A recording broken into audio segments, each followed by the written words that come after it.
मैं रोज़ के मामूल की तरह अपने काम के सिलसिले में घर से निकला। काम पर जाते हुए रोज़ मैं एक बूढ़े आदमी को देखता था जो दूसरों की मदद करने में हमेशा आगे रहता।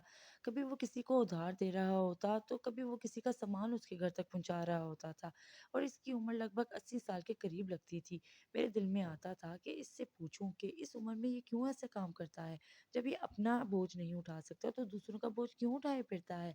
एक दिन मैंने इस बूढ़े आदमी से पूछ ही लिया कि बड़े मियाँ, आपकी उम्र कितनी होगी।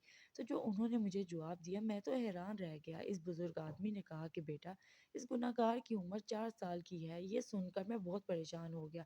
मैंने कहा, ये बुढ़ापा और इतना झूठ, आपकी उम्र 80 वर्ष से कम नहीं हो सकती।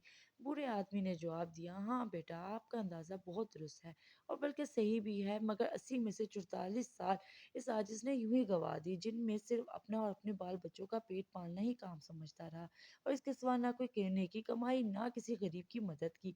अब 4 साल से ये अकल आई है, तो अब हम लोग फ़क़त अपने लिए ही पैदा नहीं हुए, बल्कि दूसरों का भी हम पर कोई हक़ है। अब इस पर अमल कर रहा हूँ, इसलिए असली उम्र सिर्फ़ 4 साल ही समझता और गिनता हूँ। बाकी फ़ज़ूल। बूढ़े ने कैसी अच्छी बात कर दी कि जब तक आदमी अपने काम को ना समझ ले, आज में नहीं गिना जा सकता। बुज़ुर्गी अकल पर है, उम्र पर नहीं, और सकाफ़त दिल पर मौकूफ़ है, मालदारी पर नहीं। जो लोग इन बातों को पहले समझ लें, उनकी किसी बात से दूसरों को तकलीफ नहीं पहुंचती, बल्कि वो हमेशा कमज़ोरों और गरीबों की मदद करके भलाइयाँ हासिल करते रहते हैं। Subscribe and like my channel and like my stories.